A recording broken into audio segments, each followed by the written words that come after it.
Yes, good morning students. जैसा कि आप जानते हैं हमने काफ़ी सारे क्वेश्चंस की प्रैक्टिस कर ली थी और आज हम 21 से शुरू करने वाले हैं। कुछ बच्चों का डाउट था कि सर ये वाले जो क्वेश्चंस हैं सब्जेक्ट वाइज हैं। मैंने आपको ये बताया था कि जो ये क्वेश्चंस हैं हमारे एग्ज़ाम वाइज चल रहे हैं, सब्जेक्ट वाइज नहीं। सब्जेक्ट वाइज थोड़ा सा टिपिकल हो जाता है, सबके लिए डिफरेंट डिफरेंट प्लेलिस्ट बनाना कि आईसीटी का है। हाँ, वो जो कल क्वेश्चन पीपीटी वाइज या कोई कॉन्सेप्ट वाइज होगा फिर उसी तरीके से देखेंगे। अभी तो मैं सिंगल ही मैनेज कर रहा हूँ सब चीज़ें, बाकी सबके पास तो टीम होता है करने के लिए। सो यहाँ पर मैं पूरा का पूरा पेपर ही सॉल्व करवा रहा हूँ और आपको पता है जो ग्रुप है, या तो मैं उसका लिंक आपको फॉरवर्ड कर दूंगा। ठीक है जी, यूजीसी नेट का जो ग्रुप बना हुआ है आप उसको स्कैन कर लीजिएगा। नेक्स्ट वाले वीडियो में हम इसको स्कैनर पे डाल देंगे। अदरवाइज आप इस तरीके से ढूंढ लीजिएगा यूजीसी नेट जेआरएफ दिसंबर 2025, ये आपको मिल जाएगा 2025। यूजीसी नेट 2025, जिसको ये वाली फाइल मैंने डाल दी है, आप उसमें से भी सारे सॉल्यूशंस देख सकते हैं। अगर फिर भी कुछ रहा तो कमेंट करके बता दीजिएगा। चलिए, daily exercise. So what we have 21 number question है। क्योंकि यहाँ पर मिक्स ही है सारे क्वेश्चन इस पेपर में, तो उसी तरीके से करेंगे। पीपल एनवायरनमेंट का क्वेश्चन है कि जो यूएनईपी बॉडी है क्या है। पहले तो ये बात देखिएगा, जो ये प्रोग्राम है डिफरेंट डिफरेंट कन्वेंशंस के बाद ही लिया गया। मोस्ट प्रॉबली ये जो था स्टॉकहोम कन्वेंशन में इसका फैसला लिया गया। अब जैसे हम कह रहे हैं कि रियो डी जेनेरियो कैसे बना, इससे पहले भी 10 साल 15 साल पहले बहुत सारे लोग इकट्ठे होते थे डिफरेंट डिफरेंट कंट्रीज़ के। जैसे आपको मालूम है अब ब्रिक्स समिट हो रहा है, अब ये इकट्ठे हो रहे हैं ट्रम्प जी को वो करने के लिए।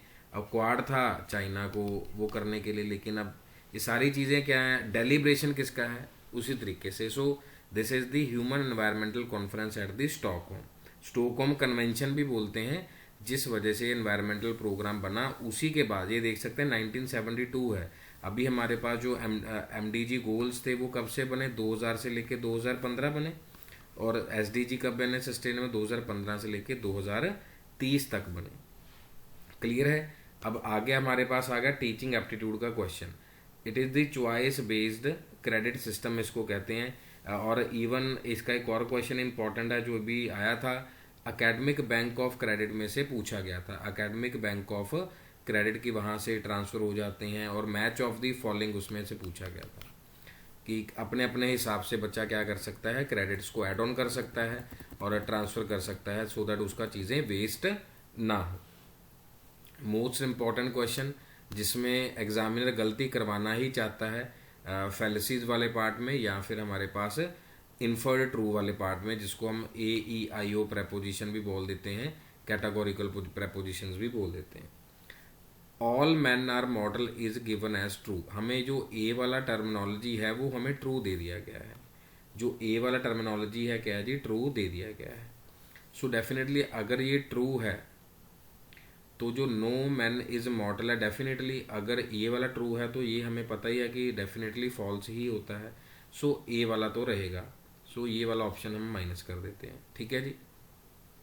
उसके बाद some men are model is true, हमें ये भी पता है कि अगर ऊपर वाला ट्रू है तो नीचे भी ट्रू ही जा रहा है, तो बी वाला भी ट्रू है। ठीक है, अभी ये दोनों चल रहे हैं, यहाँ से देखना अभी कैंसिल होना शुरू हो जाएगा। Some men are model is true, अब अगर ये ट्रू है ये ट्रू है, ये कैसे होगा, ये वाला यहाँ पर क्या लिखा हुआ है, ये ट्रू लिखा हुआ है, ये ट्रू नहीं होगा क्योंकि ये फॉल्स है, तो उस तरीके से कन्वर्ट होगा क्योंकि फॉल्स नीचे ही जाएगा। क्लियर है जी।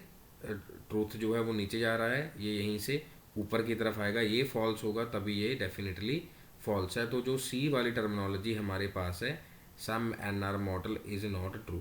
ठीक है, ये ट्रू नहीं। आप कहोगे सर सम एन आर इस तरीके से है, सर ये वाला भी तो ट्रू है, बाकी वाला वो डेफिनेटली पूछा गया ना, which of following option can be valid inferred from it. आगे चलिए, some N are model is false, तो डेफिनेटली सो जो ABD ऑप्शन है वो हमारे लिए क्या है,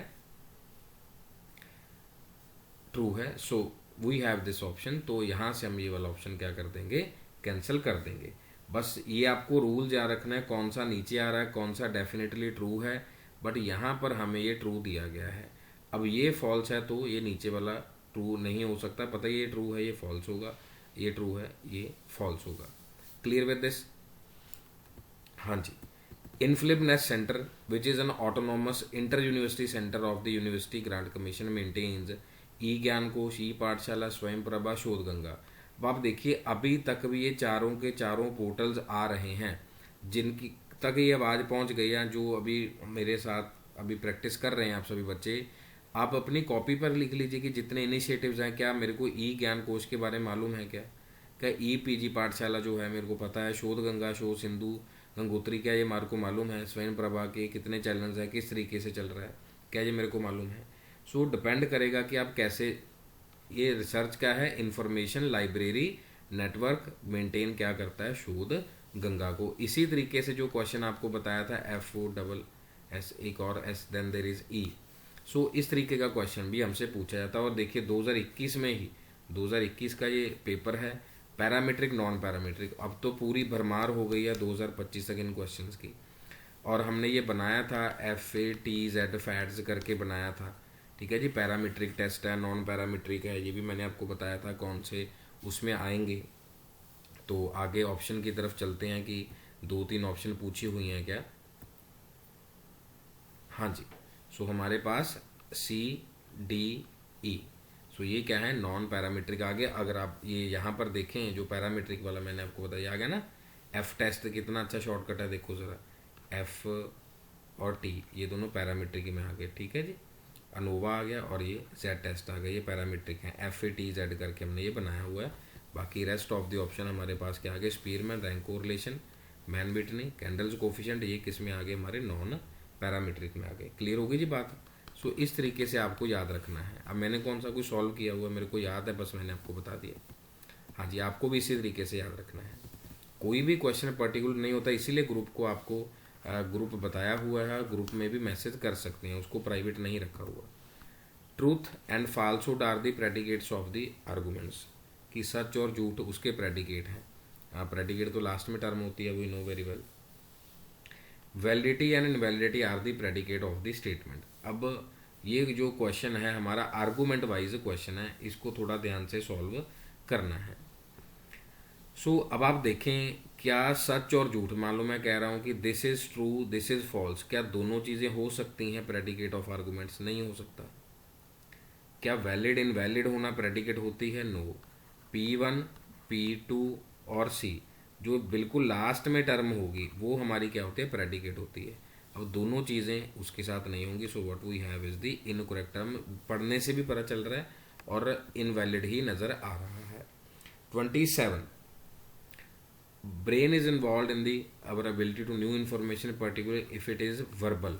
तो वर्बल के अंदर जो करेक्ट यहाँ ऑप्शन दिया गया था, ये ड्रॉप कर दिया गया था क्वेश्चन वैसे उस समय, तो सेरिब्रम, हिपोकैम्पस एंड पॉन्स, इन सब का रोल होता है। इससे आप और अगर थोड़ा सा सर्च करना चाहें, mid brain, hind brain, fore brain, इसके फंक्शन थोड़ा सा देख सकते हैं कि फ्यूचर में आपसे पूछा जा सकता है।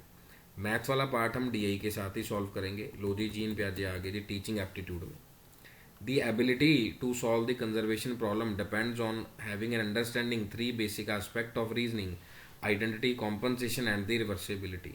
अब आप देखिए क्या इनके पास ये वाले फंक्शंस थे, कॉम्पनसेशन का, रिवर्सिबिलिटी तो बताया था कि बच्चे ऐसा ऐसा करते हैं। The stage of classification does not depend on students ability to focus on single characteristics of object in a set and group of object according to that characteristics. ये ऑब्जेक्ट परमानेंस की बात भी कर रहा है और साथ में ये भी कह रहा है कि उसी बात के ऊपर ये फोकस नहीं करेगा। तो यहाँ भी एक हमारे पास पॉजिटिव पॉइंट बताया है, यहाँ पर भी क्लासिफिकेशन क्या है कि वो एक करेक्टरिस्टिक के ऊपर डिपेंड नहीं करेगा, वो बहुत सारी चीज़ों को देखेगा। यहीं से उन्होंने बहुत सारी स्टेजेस को बनाया है। अगर हम देखें ध्यान से, इसके ऊपर पैराग्राफ भी पहले आ चुका है। सो हमारे पास जो इसका ऑप्शन है डियर स्टूडेंट्स, वो क्या है जी, ए ऑप्शन क्या है जी, करेक्ट है, मतलब जो पहले वाला ऑप्शन है। उसके बाद यहाँ पर जो ऑप्शन दिया गया है हमारे पास, दैट इज नॉट ऑप्शन हमें दिया गया, डज नॉट डिपेंड। बट वो क्या है, जो हमने स्टेजेस वाली बात करी कि जो प्री ऑपरेशनल है वो डिपेंड करेगी, जो फॉर्मल ऑपरेशनल है वो किसी और पे डिपेंड करेगी। सो ये I couldn't read it, so this is not, so पहला जो स्टेटमेंट है वो हमारा करेक्ट है और जो दूसरा है वो इनकरेक्ट है। अगर डज होता फिर होता, नॉट उन्होंने बोले कि नहीं होता, बट डिफरेंट डिफरेंट स्टेजेस यहीं से बनती हुई मैंने आपको पहले भी एक्सप्लेन किया। रेस्ट आप इसका थ्योरी वहाँ से देख सकते हैं। मैं ज़्यादा टाइम उसके ऊपर नहीं लगाऊंगा क्योंकि आपके लिए ऑलरेडी ये, तभी तो ये बुक शुरू किया है कि आपको ऑलरेडी एक्सप्लेनेशन यहाँ पर दिया गया है। You can check it also. 29 number is there ना, ये देखो, theory of cognitive ability of person is depend on identification, it is based on the ability focus on every single aspect। done with this? हाँ जी। आगे की तरफ चलते हैं। 30 number question जो हमारे पास आईसीटी का क्वेश्चन है। 8 bit ASCII code, American standard code of information intelligence, ये प्लीज़ नोट कर लीजिए। इसका जो एब्रीवेशन है वो भी पूछा गया था हमें एग्जाम में, और हमारे पास टोटल 56 है, 2⁸8, 256। ठीक है जी, 8 करेक्टर्स हैं तो 2⁸8 is equal to 256। Then small amount of atmospheric nitrogen dioxide, NO2 के ऊपर बहुत सारे क्वेश्चन हैं, बहुत सारे, और आपको स्कैनर भी दिया गया है, उसमें भी बहुत सारे क्वेश्चन हैं। Produced from the polluting resources, most of the atmospheric NO2 is produced due to the photochemical reactions in the atmosphere. अब ये बात थोड़ा सा ध्यान देने वाली है कि NO2 पता ही है पोल्यूटिंग रिसोर्सेज से आता है, और मोस्ट ऑफ द NO2 जो है वो फोटोकेमिकल रिएक्शंस में होता है। सो ये हमारे लिए ट्रू है। और नाइट्रोजिनस प्लांट्स के लिए जो हम साइकिल की बात करते हैं, नाइट्रिक ऑक्साइड, नाइट्रोजन और डाइऑक्साइड, तो इसका रोल भी आता है। मतलब इससे NO2 को या NOx वैसे पूछा गया था पेपर में, इसका काफ़ी रोल है फोटोकेमिकल रिएक्शन में, कि अगर बाकी चीज़ें नहीं रहेंगी, ये रहेंगे, वाटर वेपर्स रहेंगे, तो फोटोकेमिकल रिएक्शन हो जाएगा। ये क्वेश्चन भी आया हुआ है, स्कैनर में भी देख सकते हैं आप। स्कैनर भी मैं अपलोड करवाता हूँ अभी। Policy action and implementation plans require some sound database at the regional levels only. Policy जो होगा क्या रीजनल लेवल के लिए होगा, बस थोड़ा सा देख लीजिए अभी। Statistical system should ensure in impeccability with data structure, security, quality, cleaning and integration. ये हमारा गवर्नेंस वाइज क्वेश्चन हमारे पास आ गया है। तो हमारे पास क्या है, जो पहले वाला ऑप्शन है ओनली रीजनल लेवल के ऊपर नहीं होगा, सो ये रॉन्ग है। ये वाला क्या है, ट्रू है, जिसमें हम data structure, security, quality, cleaning और इंटीग्रेशन, और ये स्वच्छ भारत अभियान का भी पार्ट है। आप इसको गवर्नेंस वाइज भी देख सकते हैं, पीपल एनवायरनमेंट का पार्ट भी देख सकते हैं।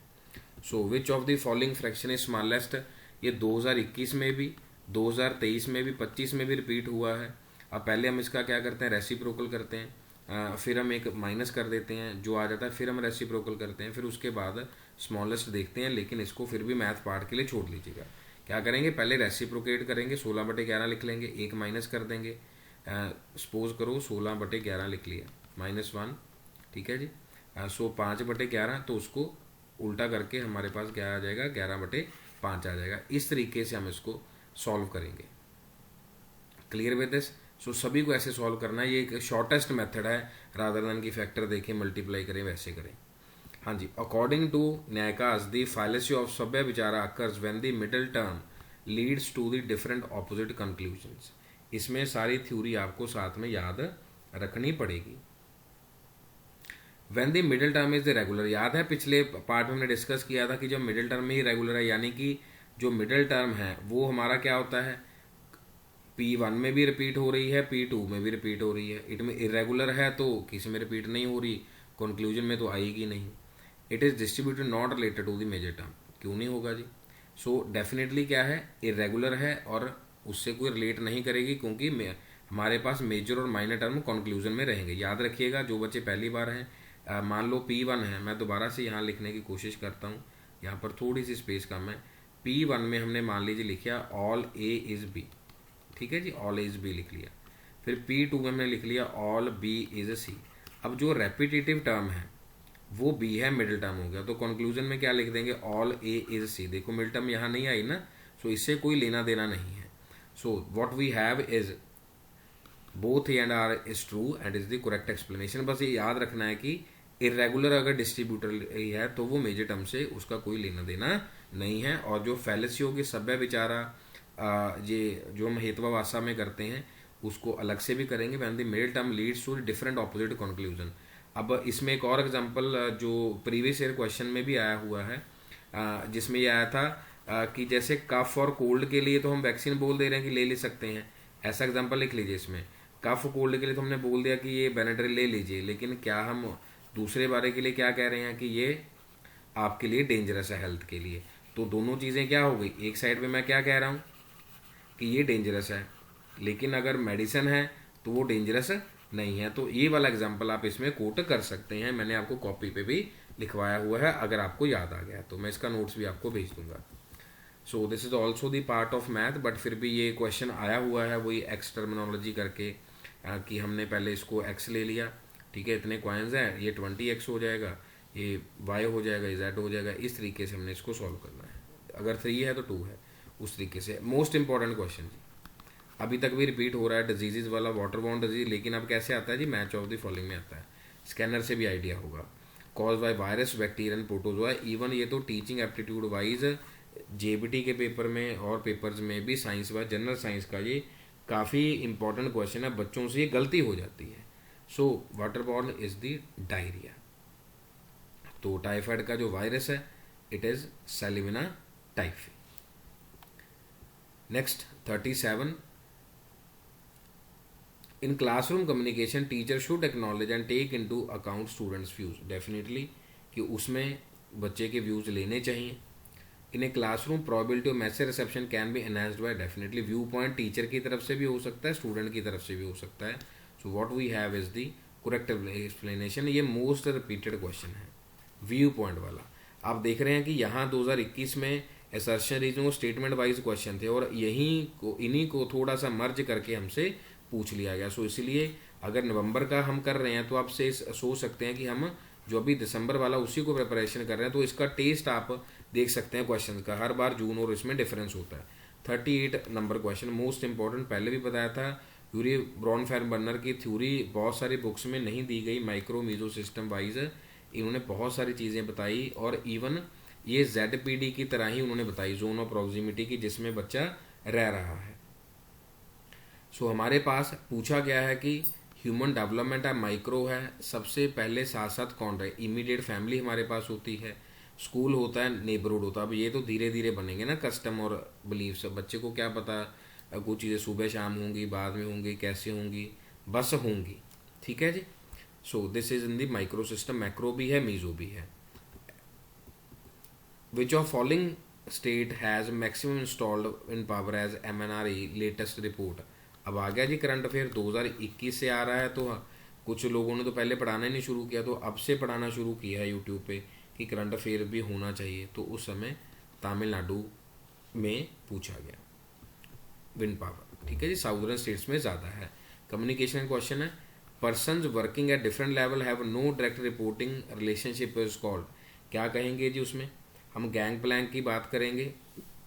अब अगर हम बात कर रहे हैं कि यहाँ से इस पर्सन से बात करनी है, इस पर्सन ने, तो ये डायरेक्ट तो नहीं जा पाएगा, क्या जाएगा, diagonal we can say cross. अगर यहाँ जाना है इसी चीज़ों को अवॉइड करने के लिए, जैसे हम बात करते थे स्केलर चेन, सो उसी तरीके से। तो हॉरिजॉन्टल की बात क्या आ जाएगी, यहाँ आ जाएगी गैंग प्लैंक में। अब जिन्होंने टर्मिनोलॉजी पढ़ी हुई है क्वेश्चन उन्हीं के लिए हैं, अब जिन्होंने टर्मिनोलॉजी पढ़ी नहीं है वो क्वेश्चन नहीं समझ पाएंगे कि क्या है इसमें, ठीक हो गया जी। सो अगर टॉप से नीचे लेवल तक जाना है तो हमें परमिशन लेना ही पड़ेगा। डिफरेंट पेन से मैं आपको बता दे रहा हूँ यहाँ पर एक बार और, ये वाला, ठीक है जी।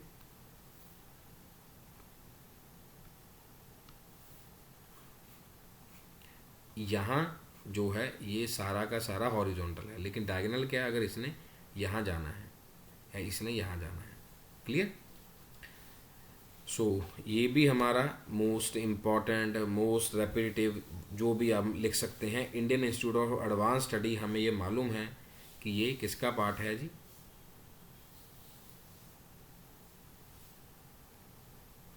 Indian institute of advance study, याद करिए जल्दी जल्दी किसका पार्ट है,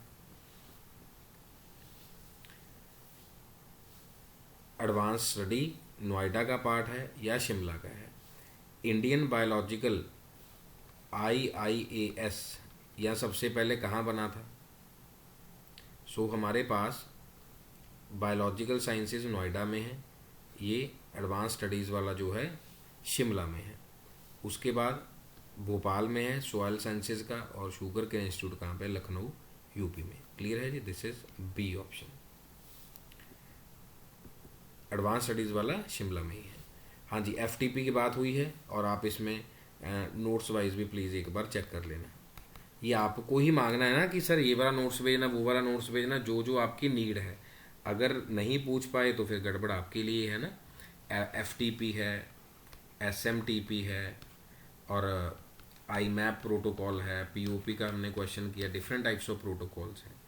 it use to access the world wide web, use to download data from the file server, used for file, use for very small files. So what we have here कुछ और है, files are transfer from one device to another. So what we have is device से transfer भी हो रही हैं, और हमने यहाँ पर एक और ऑप्शन देखी थी, डाउनलोड फाइल ट्रांसफ़र। ठीक है जी, फ्रॉम फाइल सर्वर, कोई स्मॉल वाला नहीं है, कोई वर्ल्ड वाइड वेब नहीं है। ठीक है जी, HTTP की बात होती है वहाँ पे वर्ल्ड वाइड वेब के लिए।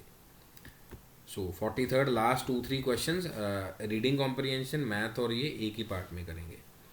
विच one of the following is important correction और research involve in the qualitative study, यानी कि क्वालिटेटिव का पार्ट हमसे पूछा गया कि क्वालिटेटिव में कौन सा पार्ट रहेगा। इंथुजियाज्म है, नॉन पार्टीजन है, ट्रांसपेरेंसी है, what we have is the reflexivity. जैसे क्रिटिकल की बात है तभी आप क्वालिटी चेक कर पाएंगे।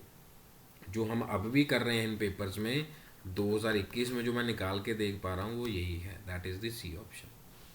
44 global citizenship education promotes common international laws for the global citizenship, international public relations, global citizen education, people environment और higher education pertaining to citizenship across involving visa, more peaceful, tolerant, inclusive, secure and the more sustainable societies। देखो अगर sustainable societies की बात कर रहा है तो definitely यही वाला है, SDG का क्वेश्चन है, जिसमें लास्ट में करते हैं ना कि पीस होना चाहिए, सबके साथ ऐसा वार्ता होनी चाहिए, उसी का more peaceful, tolerant, inclusive, secure and sustainable societies. Last question of today's session, which of following is an example of technological barrier. Technology barrier कौन सा होगा जी, क्या आइडिया होगा, ये तो कॉग्निटिव बैरियर है। Personal attitude, psychological, cognitive, physiological, locations of the communicator, geographical हो गया। Low bandwidth of the internet is the technological barrier. यहाँ तक हमने काफ़ी ज़्यादा क्वेश्चन कंप्लीट किए हैं। अगर आप देख पा रहे हैं,